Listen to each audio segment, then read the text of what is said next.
भारत सरकार देश की लगभग हर एक इंडस्ट्री में पीएलआई स्कीम को लॉन्च कर रही है, जहां पहले white goods, electronics, pharma sector के बाद अब भारत सरकार टेक्सटाइल इंडस्ट्री को भी पीएलआई स्कीम से कनेक्ट कर चुकी है, जहां पर सरकार की योजना लगभग 10,683 करोड़ रुपए की है। बीते मंगलवार को केंद्र सरकार के द्वारा टेक्सटाइल इंडस्ट्री को पीएलआई स्कीम से कनेक्ट किया गया और इसमें ऑपरेशनल गाइडलाइंस जारी कर दी गई हैं, जिससे भारत के अंदर निर्यात में बढ़ोतरी देखने को मिलेगी, आयात में कमी और लोकल प्रोडक्शन एक बड़े पैमाने पर किया जा सकेगा। सरकार के द्वारा यहां पर ऑनलाइन पोर्टल खोला गया है जो 1 से 31 जनवरी 2022 में ओपन होगा, जिसमें कई हजार करोड़ रुपए का निवेश शामिल होगा। यहां पर होने वाले इस प्रोडक्शन में basic textile production, army production और डिफरेंट टाइप के ड्रेसेस को बनाने का काम किया जाएगा। साथ ही में जैसा कि हमने बताया कि यहाँ पर लोकल प्रोडक्शन यानी कि एमएसएमई को भी इंट्रोड्यूस कराया जाएगा, जैसे कि jersey, overcoat, trouser, polyester suiting और भी बहुत सारी चीजों को प्रमोट किया जाएगा। इसके साथ में कुछ नई टेक्नोलॉजीज को इंट्रोड्यूस कराया जाएगा, जिसके साथ हम अपग्रेडेड चीजों को प्रोड्यूस कर पाएंगे, जैसे कि PP kit, air bag, blood proof vest, इन सभी का उत्पादन किया जाएगा और सेना के लिए रक्षा जैसे कई उपकरण तैयार किए जाएंगे। वैसे तो सरकार की ये कोई नई योजना नहीं है, सितंबर में ही इसको इंट्रोड्यूस कराया गया था, लेकिन अब फाइनली इसको अप्रूव किया गया है। और अगर डिटेल में बात करें तो सरकार की ये इंडस्ट्री काफी लंबे समय तक यानी 2030 तक चलेगी, लेकिन यहाँ पर जो इन्वेस्टमेंट है वो सिर्फ 5 सालों के लिए किया जा सकेगा,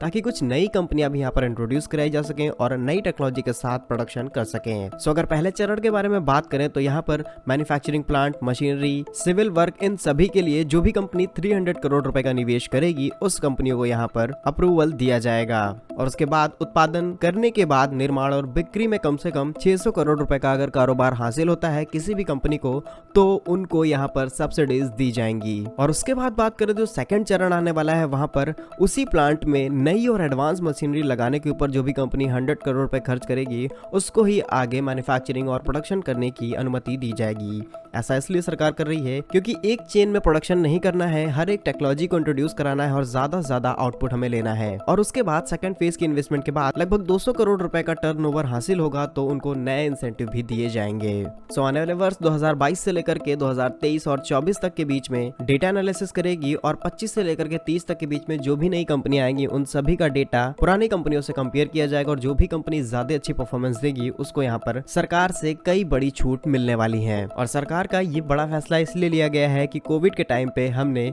वैश्विक निर्यात बाजार में काफी बड़ी गिरावट देखी है भारत की ओर से, और इसलिए सरकार इतने बड़े पैमाने पर काम करने जा रही है जिससे हम एक्सपोर्ट बड़े लेवल पर कर पाए। सो आपका क्या मानना है कि पीएलआई स्कीम को और किन इंडस्ट्रीज में भारत के अंदर लॉन्च किया जाना चाहिए? अपनी राय कमेंट बॉक्स में जरूर लिखिए। भारत के ऐसे ही यूजफुल एंड इन्फॉर्मेटिव वीडियोस पाने के लिए आप हमारे यूट्यूब चैनल को सब्सक्राइब जरूर कर लीजिए। मिलेंगे हम आपको एक नई और इंटरेस्टिंग वीडियो में, तब तक के लिए वंदे मातरम, भारत माता की जय।